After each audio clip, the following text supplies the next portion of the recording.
Hi, welcome to Al's workshop from Bangkok. It's quite warm here, about 35, 36. We're going to make the arm linkage for the piston ram. So let's go to the drawing and have a look at the drawing, because I may have to make some modifications to the fixings. So let's go and have a look at the drawing. Hi, this is the part we're going to make today. As you can see, it has only got a 9mm reamed hole here, and there's quite a lot of force on this driving the piston, so I presume this was meant to be brazed on. Unfortunately, I don't have the equipment for that, so I'm thinking to drill and tap this to 6mm and turn and thread the shaft to 6mm, so that this screws on, and then drill and tap 4mm into the end and put a washer and a locking nut inside in the 4mm to bolt it onto lock it onto this as well, so give it double double security. So if we this section here will be drilled and tapped 6mm. Okay, so let's go to the lathe.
We have the finished item now.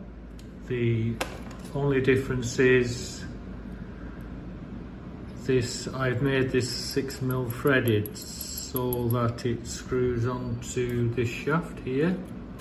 So I need to machine this to 6mm, and then I'm going to drill and tap it 4mm in the end to put a locking nut in to give it extra ability, because it is initially brazed in. So let's hope that works, because there is quite a bit of force on it. It has to drive the piston movement, so I just need it to be quite secure. So I'm quite happy with that. See what happens next. Thank you for watching. I hope you enjoyed, and I'll see you next time.